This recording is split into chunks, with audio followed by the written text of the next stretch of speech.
Good kill, good kill. Hey, good kill.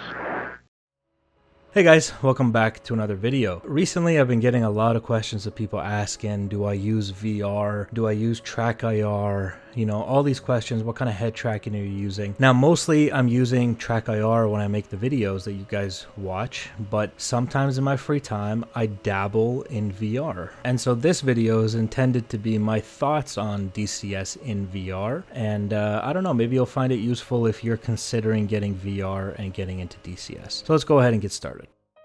Now the VR you guys are seeing in this video is run off of an AMD Ryzen 5950 processor. I'm using 128 gigabytes of CORSAIR Vengeance RAM, and of course the GeForce RTX 3080 graphics card. The VR headset that I own is the Oculus Rift S. We'll talk about that a little bit more. But basically the graphics that you're seeing here is the graphics that I run my VR in, which is the same graphics settings that I use for TrackIR. So with my current setup, I'm actually not limited graphically by VR and needing to tone it down for VR graphics. That being said, I am limited by the VR goggles actual resolution. So if you have a high-end PC and you're thinking about getting into VR, at that point, I mean, the Rift S is not the top of the line VR goggle that you can get. So I would, you know, invest in a decent one. I'm not an expert on VR goggles, so I'm not going to get into that, but I am just recommending here that if you have a high-end PC, don't bottleneck your performance with a lower-end VR goggle. Now in terms of experience in VR and what it feels like to actually,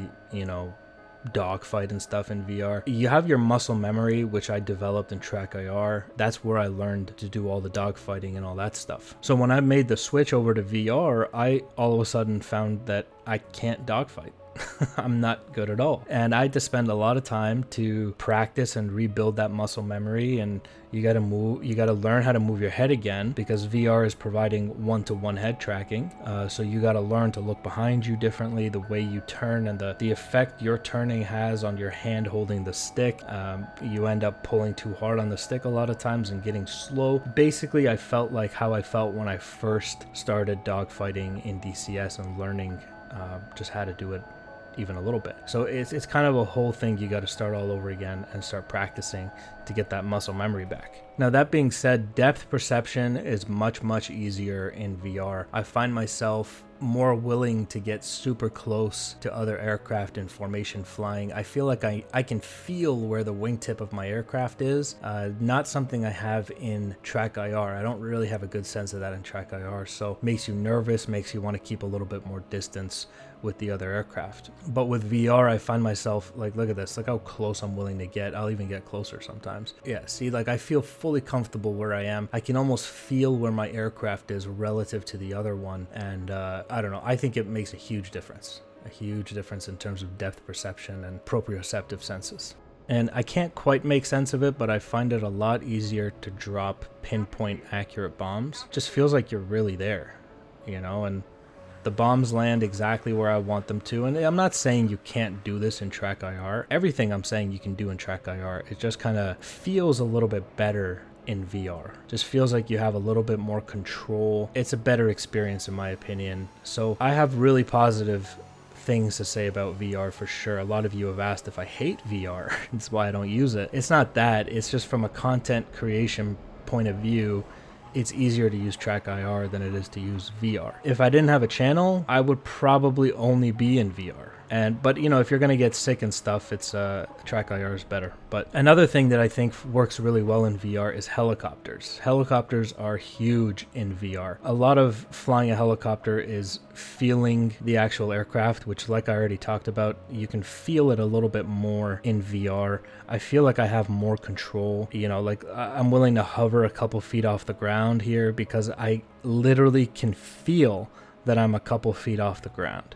The depth perception and all that stuff, it really helps with helicopters in VR. And as I learn helicopters more and more in DCS, using landmarks and realizing the relative movement of the aircraft to you know, parts on the ground and little bushes and shrubs and trees and stuff. It's a huge part of flying a helicopter. And in TrackIR, because that depth perception is off in the 2D image, it makes that very difficult. Now, it's hard for me to show you what I'm talking about if you don't have VR, because you're watching this video on a 2D display. It looks like everything else I've ever shown you, but when you're in VR, it's 3D. Everything you're seeing is 3D. So you have that sense of depth as to how deep something is, how far it is, how its relative movement to you.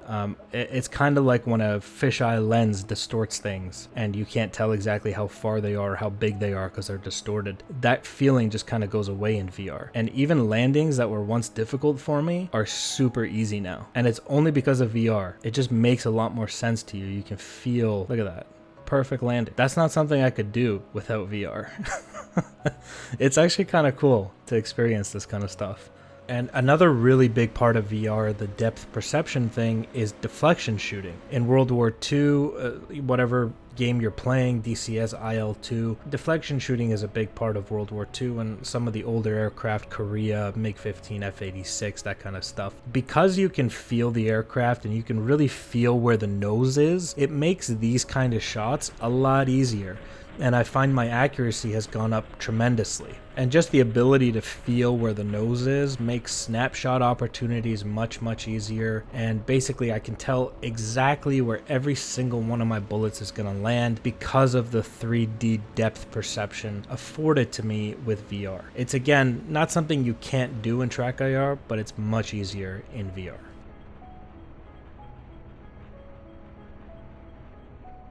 So obviously there's a lot of positives for using virtual reality in VR, but you know, talking a little bit about the negatives here, there are some. For example, the virtual reality headset does get pretty hot sometimes, and that results in you just sweating a little bit. I'm not talking about it's burning your skin or something, but naturally it's a piece of equipment on your face. It's gonna heat up over time and it will make you sweat a lot. Also, with the one-to-one head tracking, it does require you to crank your head around to look for targets, look around your aircraft, especially keep visual on other bandits. And I'm sure you can imagine how that would strain your neck over extended periods of use. And we all know that some people are more susceptible to motion sickness than others. I personally have no issues with it, but my wife can't even keep it on for 10 seconds without feeling sick. So if you're considering VR, maybe find a friend or go to a store and see if they'll allow you to try it out before you buy it. The motion sickness may not be for you. Overall, when it comes to virtual reality and DCS, I think ED does a really nice job of making sure virtual reality is optimized and looks good. The new cloud system makes it absolutely a stunning view that you can just fly around and just have fun. You don't necessarily have to do any combat, even though it is a combat simulator. There have obviously been issues with VR with updates in the past, but always keep in mind virtual reality is still relatively a new technology, so there will be hiccups with updates and things like that. So if you're on the fence with virtual reality, I think you should maybe take the leap. I think it's a really good experience. It's kind of like if you refused to play Sega back in the 90s when it had, you know, video games had first come out. It's just an experience worth having, in my opinion, if you can swing the cost, obviously. It's a super cool thing to just try out, and just, you know, in 10-20 years you can say, hey, when virtual reality first came out, you know, I had it, I experienced it. In the 20-30 years from now, it'll probably be holograms and stuff, so hopefully, we'll see. Alright guys, so that's basically my thoughts on virtual reality and DCS with flight sims and stuff like that. So I hope you found the video helpful. Thank you for watching, and I'll see you in the next one. Bye guys.